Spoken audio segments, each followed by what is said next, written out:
용서라는 단어를 들으면 어떤 생각이 드십니까?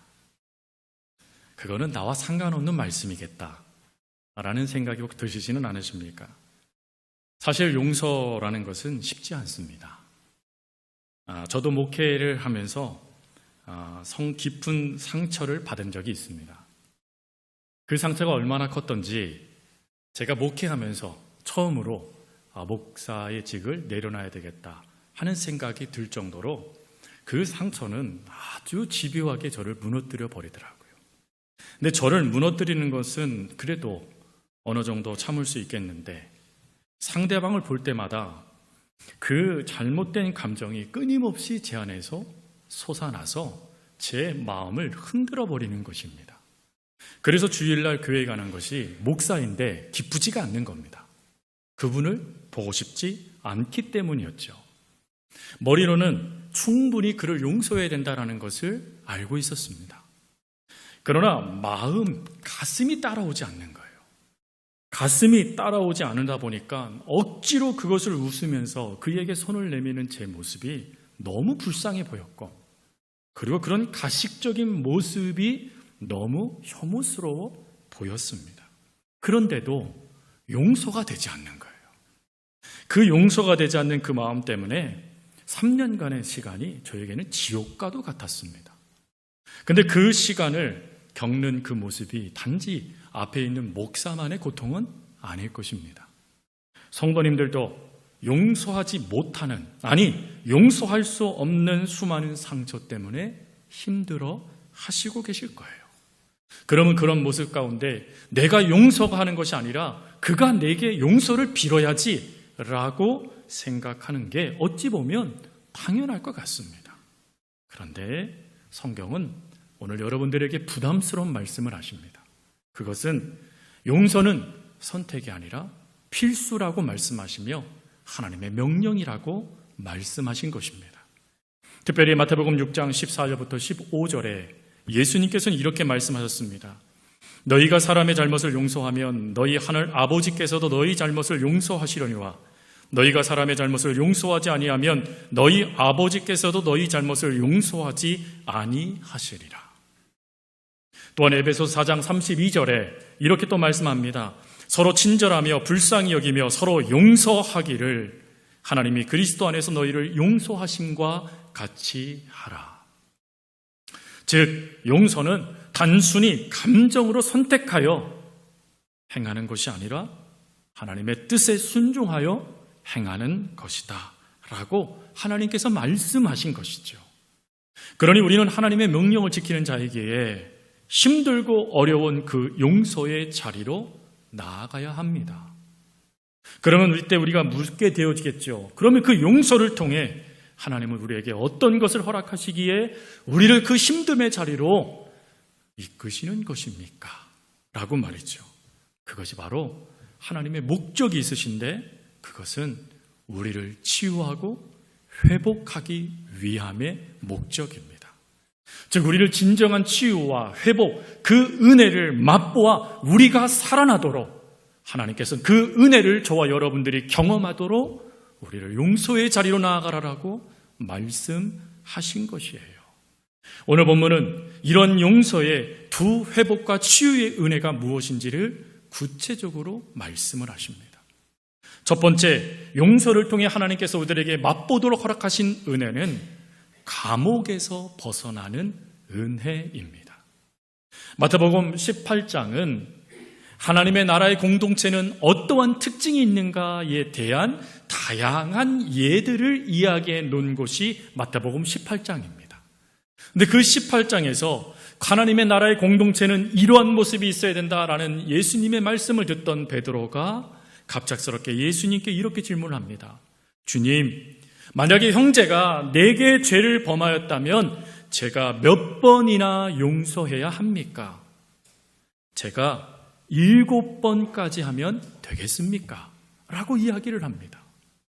여러분, 이 7번이라는 이 숫자를 잠깐 기억하고 이스라엘의 그 당시의 문화적인 관습을 잠깐 생각해 보길 바랍니다. 이 당시에 유대인들은 공통적으로 하나의 관습이 있었는데 그것은 누구를 용서할 때 3번 정도는 관습적으로 용서해야 된다라고 이야기를 했습니다. 그래서 대부분의 유대인들이 3번의 용서를 했다라고 합니다. 그런데 이 중에 특별하게 많은 이들에게 존경받는 인물들 중 몇몇은 7번까지 용서하는 일을 행했다라고 합니다. 그래서 7번까지 용서했다라고 한다면 저는 우리가 범접할 수 없을 정도의 높은 도덕적인 수준을 갖고 있는 존경받을 자이다라고 하여 사람들이 추앙해 줬다라고 하죠. 그런데 지금 베드로가 그 결정을 하고 있는 거예요.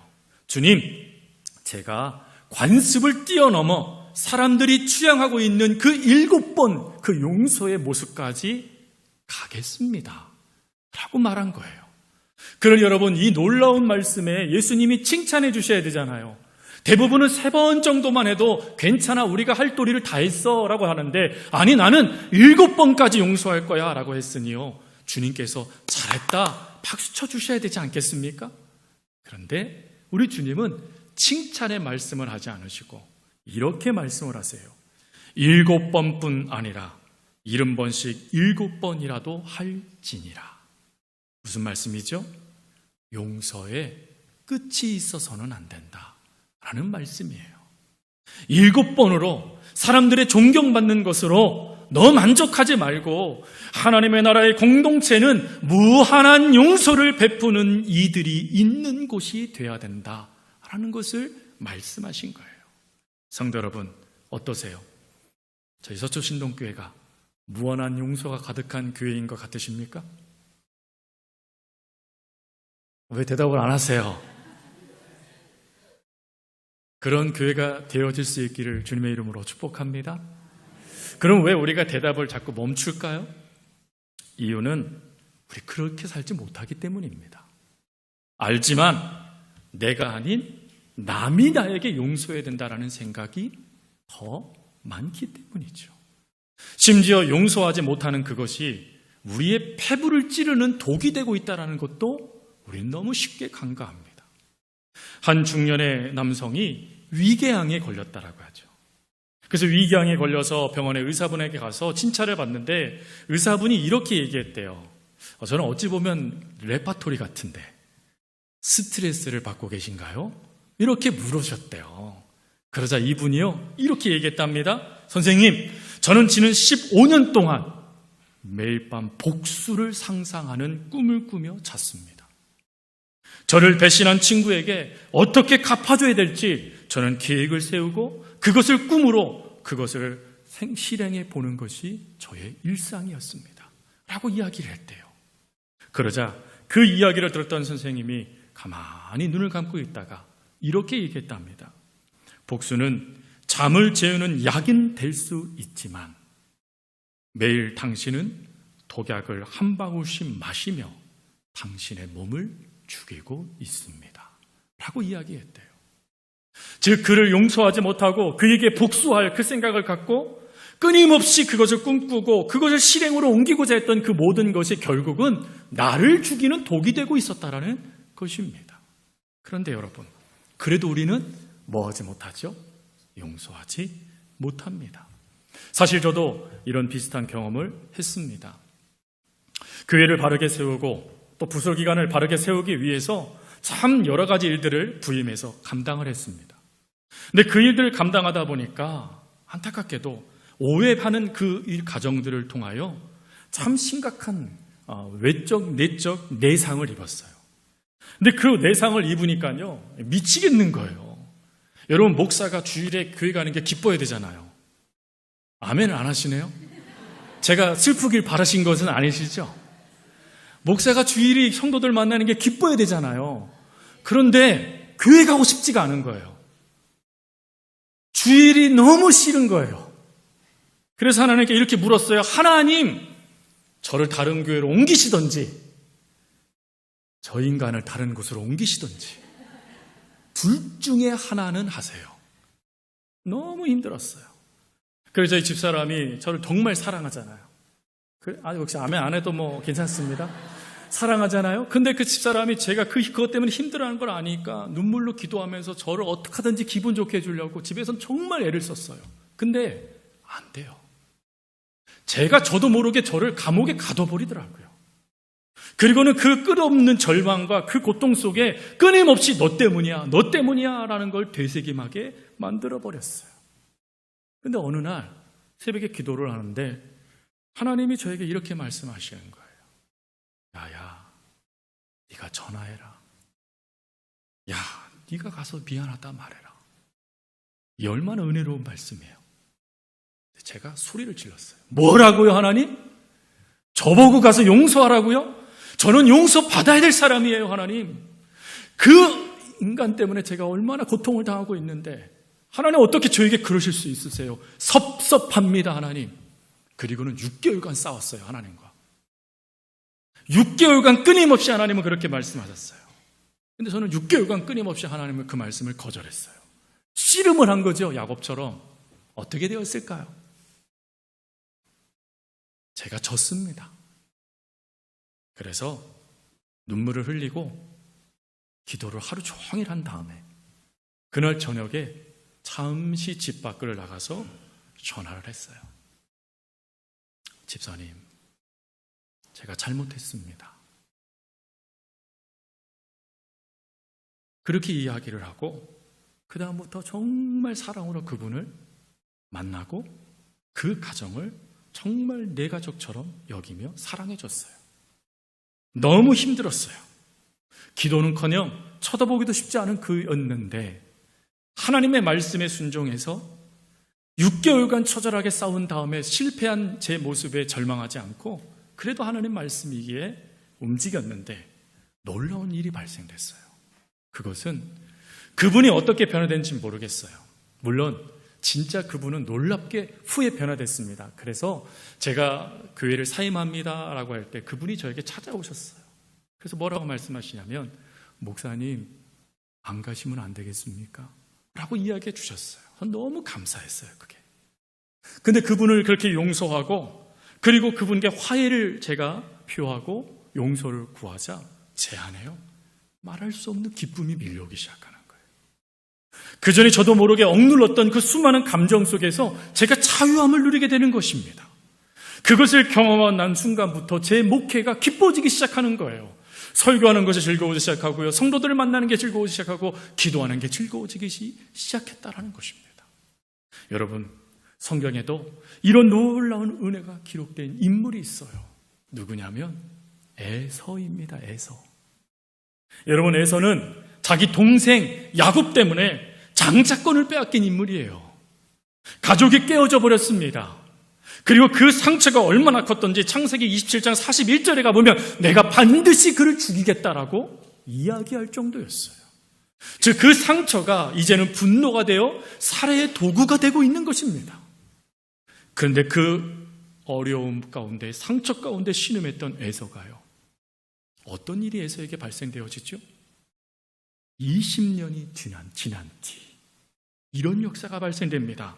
창세기 33장 4절 말씀. 에서가 달려와서 그를 맞이하여 안고 목을 어금 맞추며 그와 입 맞추고 서로 우니라.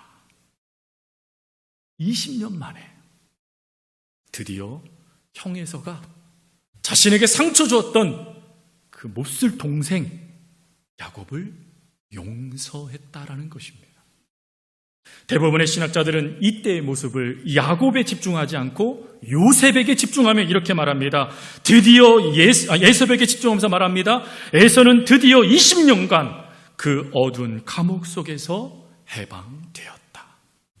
20년간 그를 옥죄해왔던 그 숨막히는 고통 속에서 용서하는 순간 그는 회복의 은혜, 치유의 은혜, 자유함의 은혜를 얻게 되어졌다는 것입니다. 성도 여러분, 에서의 이 이야기를 통해 우리가 한 가지 깨달아지는 게 있어요. 그게 뭡니까? 용서 결코 쉽지 않다라는 것입니다. 20년의 세월이 지날 정도로의 그 숨막히는 고통이 여러분들에게도 주어질 수 있다는 것입니다. 그러나 용서하게 되어졌을 때 드디어 우리들 가운데 있는 그 미움의 감옥에서 우리는 벗어나 기쁨을 맛볼 수 있다라는 것을 에서를 통하여 하나님은 우리에게 보여주신 것입니다. 그래서 성경은 이렇게 말씀을 하세요. 에베소서 4장 31절 32절 말씀에 이렇게 말합니다. 너희는 모든 낙독과 노함과 분냉과 떠드는 것과 비방하는 모든 악의와 비방하는 것을 모든 악의와 함께 버리고 서로 친절하게 하며 불쌍히 여기며 서로 용서하기를 하나님이 그리스도 안에서 너희를 용서하신과 같이 하라. 버려라.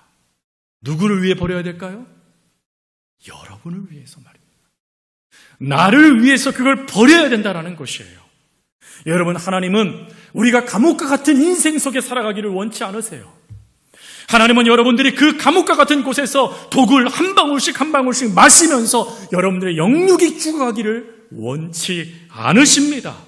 참 자유를 누리면서 하루하루의 삶이 하나님 주신 기쁨과 은혜의 삶이 되기를 바라십니다.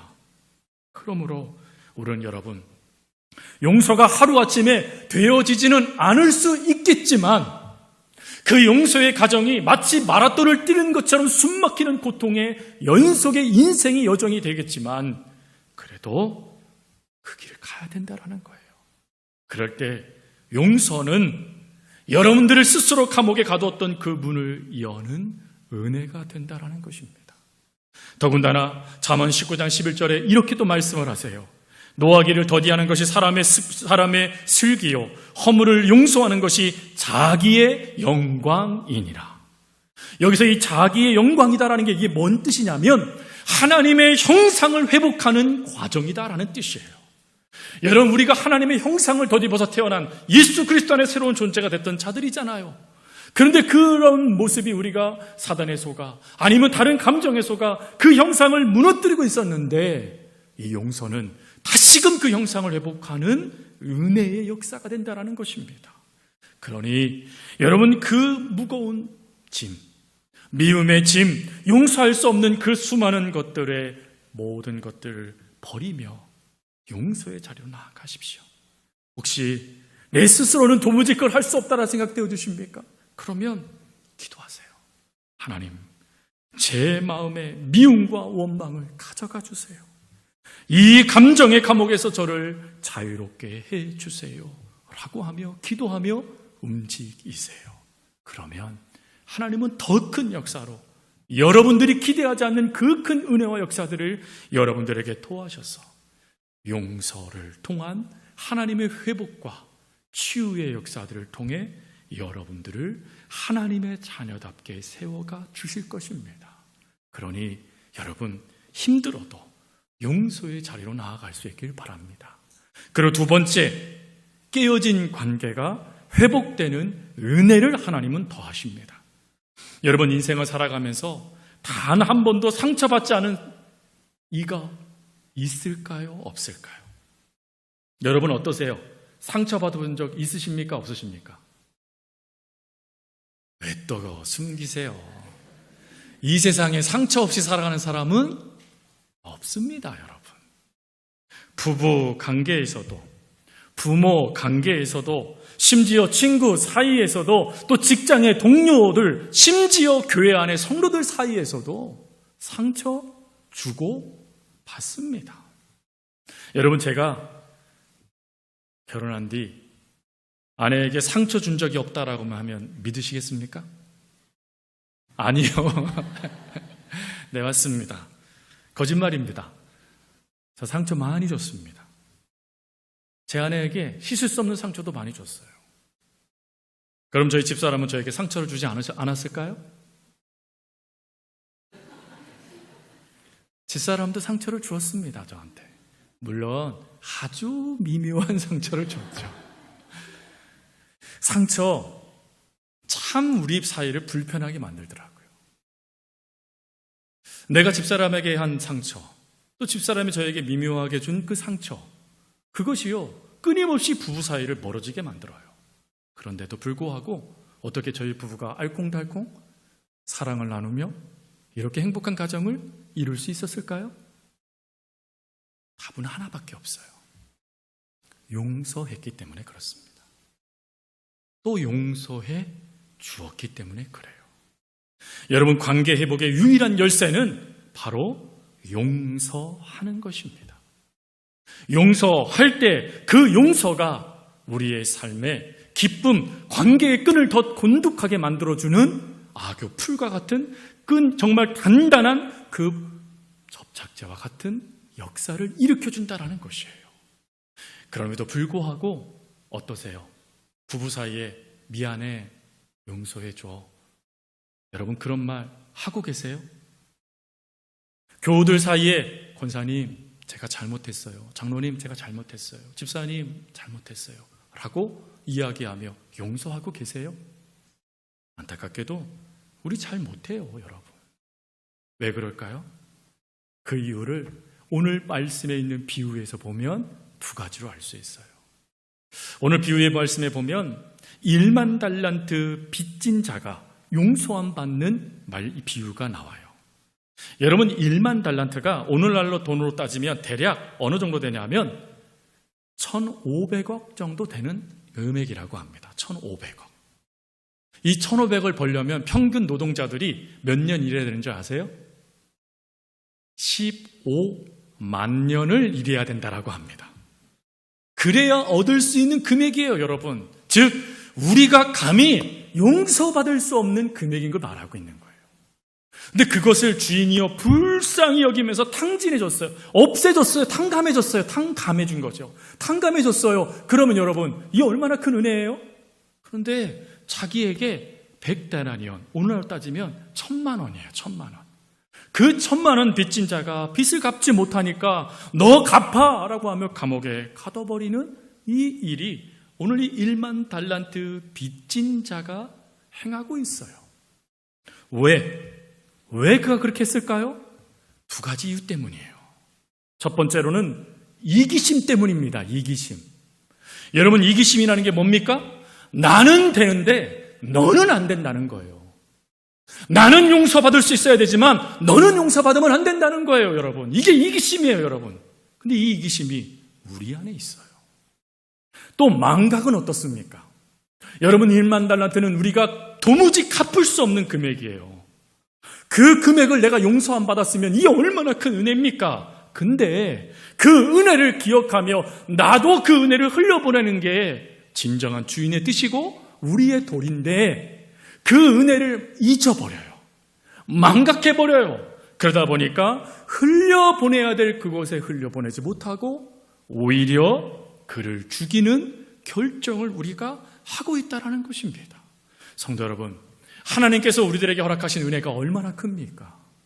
하나님께서 우리들에게 허락하신 빚 탕감해 주신 역사가 얼마나 큽니까? 심지어 우리는 죄로 말미암아 죽을 수밖에 없는 존재들이었잖아요. 그런데 그 빚을 탕감해 주기 위해서 우리 하나님이 무엇을 허락하셨습니까? 예수 그리스도를 허락해 주셨잖아요. 예수님의 피값을 대신하여 여러분들의 죄값을 지불해 주셨잖아요, 여러분. 그러면 그 큰 은혜의 값을 받은 우리들이 당연히 누군가 내게 행한 잘못들, 내게 행한 말들, 내게 행한 그 수많은 감정적인 그 아픔들 우리들도 용서받았으니 받은 만큼 그대로 흘려 보내줘야 되지 않습니까? 그런데 잊어버려요. 망각해버려요. 그러다 보니 결론은 단절, 파괴, 분열만 남는 것 아니겠습니까? 하지만 하나님은 우리는 그런 삶을 살기를 원치 않으세요. 하나님은 우리가 하나님이 기뻐하시는 자녀의 삶을 누려가며 진정한 은혜 안에서의 살아나는 역사를 경험하기를 바라십니다. 그래서 여러분 우리가 깨어진 관계를 회복하기를 원하신다라면 먼저 용서할 수 있어야 된다는 것이죠. 여러분 성경에 빌레몬서가 있죠. 여러분 빌레몬서의 주인공은 빌레몬입니다. 빌레몬에게 재산적인 피해를 끼쳤던 인물은 오네시모이죠. 여러분 오네시모가 예수님을 감옥에서 만났습니다. 그리고 하나님의 제자로 세움바 되어졌어요. 그리고 난 다음에 사도 바울은 그가 진정으로 하나님의 용서 그리고 그 용서를 통해 빌레몬이 온전히 세워지기를 원했습니다. 그래서 편지를 써서 오네시모에게 들려서 너 네 주인에게 돌아가라라고 이야기합니다. 그때 이 편지에 이런 말이 적혀져 있어요. 혹 그가 너에게 재산적인 피해를 끼쳤다라면 내가 갚겠다라고 이야기해 줘요. 자, 여기까지 들어보면 너무 은혜로운 말씀이죠. 그러나 빌레몬의 입장에서 처지에서 한번 생각해 보십시오. 빌레몬에게 있어서는 이 사건은 그리 쉽게 넘길 수 없는 사건입니다. 세 가지 이유 때문이에요. 첫 번째로는 오네시모는 도주한 도망자였어요. 노예였으면서 도망을 쳤다라는 겁니다. 그러면 그것은 그 당시에 노예는 재산이었으니 주인에게 재산적인 손해를 끼친 겁니다. 여기 정도 보면 에이 부자인데 그 정도면 할 수 있겠죠. 그러나 여기 한 가지 이유가 더 있어요. 그것은 이 재산적으로 손해를 입게 되어지면 주변에 있는 이들이 그의 명예를 질타했답니다. 너는 명예받을 자격이 없어. 너는 정말 부족한 자야. 라고 하며 오히려 사람들의 놀림감이 됐대요.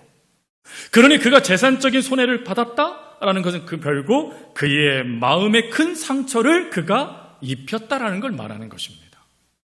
두 번째로 그에게는 수많은 노예들이 있습니다. 당시 로마는 노예를 많이 두고 있는 게 그 당시의 신분의 상승을 뜻하는 상징적인 의미였어요. 근데 그 중에 한 노예가 도망을 쳤어요. 근데 그를 용서해 주라고요? 그러면 다른 노예들은 어떻게 돼야 됩니까? 그 노예들이 도망칠 때마다 용서해 줘야 되나요? 나는 끊임없이 욕먹으면서 내 멍에 내 이름을 먹칠하면서요? 그럴 수 없는 것이죠, 여러분. 더군다나 하나의 더 큰 문제가 있어요. 그것은 빌레몬은 교회 공동체의 리더였습니다. 오늘날로 따지면 장로님이었어요. 즉 자신이 어떤 결정을 하느냐에 따라서 교회 공동체에 미칠 영향이 너무 큰 거예요. 그러니 여러분, 그런 입장에서 그가 결정을 내리는 게 쉬웠겠습니까? 자신이 잘못 결정을 하면요, 또 다른 과오를, 또 다른 실수의 문을 열어야 되는 거예요. 근데 그때 빌레몬이 놀랍도록 나를 생각하지 않아요. 그는 하나님을 생각합니다. 그래서 어찌하기로 결정하냐면 오네시모를 용서하고 자유로운 신분이 되도록 풀어주는 것으로 결정합니다.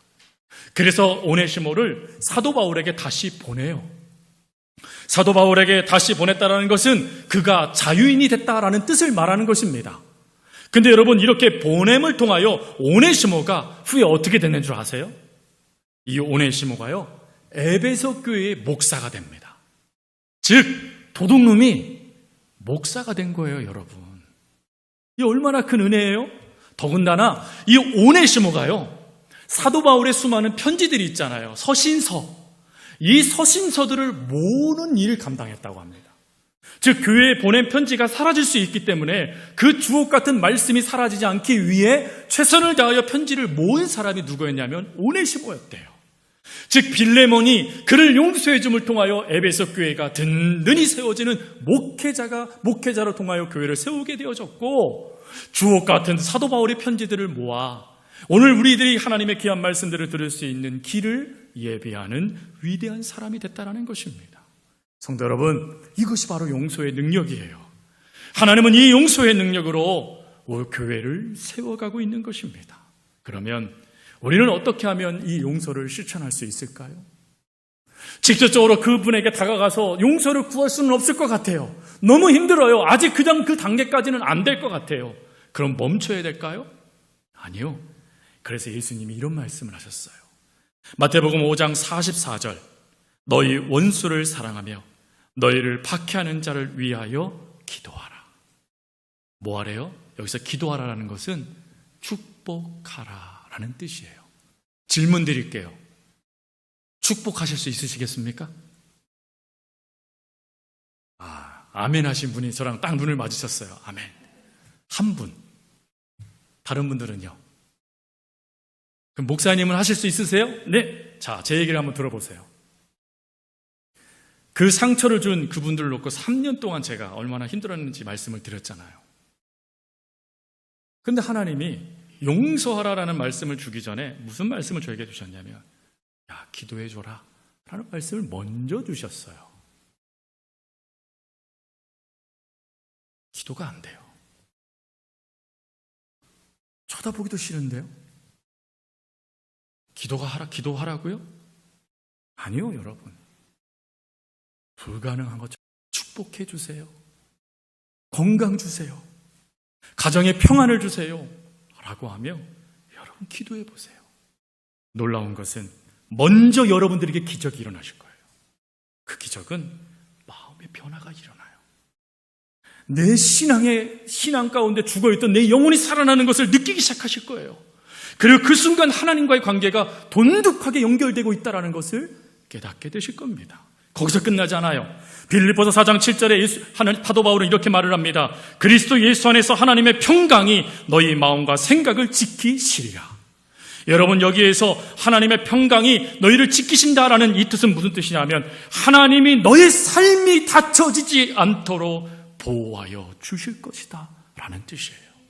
즉 더 이상 그것에 아파하지 않도록, 더 이상 그것 때문에 무너지지 않도록 여러분들의 마음과 생각을 하나님이 지켜주신대요. 그뿐만이 아니에요. 마태복음 5장 9절에 화평케 하는 자는 복이 있나니 그들이 하나님의 아들이라 일컬음을 받을 것이요. 여러분, 하나님의 아들이라 일컬음 받는다는 게 무슨 뜻인지 아십니까? 하나님께서 여러분들의 삶을 통하여 하나님의 영광이 드러나도록 여러분들의 삶을 역사해 주시겠다는 뜻이에요. 나는 용서한 것밖에 없는데, 나는 하나님의 말씀에 따라 힘들지만 억지로라도 순종한 것밖에 없는데 하나님이 내 삶이 영광이 된 삶이 되도록 바꾸어 주시겠대요. 여러분, 그러면 이거 내 것 돼야 되지 않겠습니까? 우리 교회 것 돼야 되지 않겠습니까? 그러면 어찌해야 될까요? 부담스럽고 힘들고 어려워도 용서의 자리로 나아가십시오. 도무지 내 힘으로 할 수 없다라면 그 힘을 주시는 하나님께 기도하십시오. 그리고 그 하나님의 뜻에 따라 순종하십시오.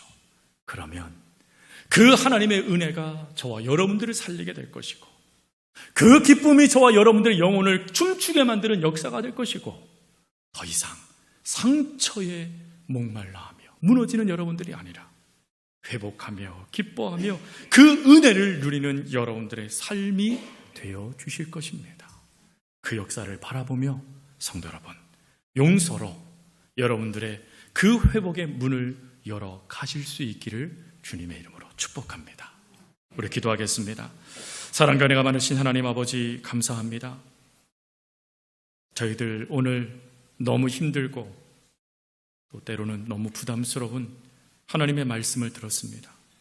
용서해라.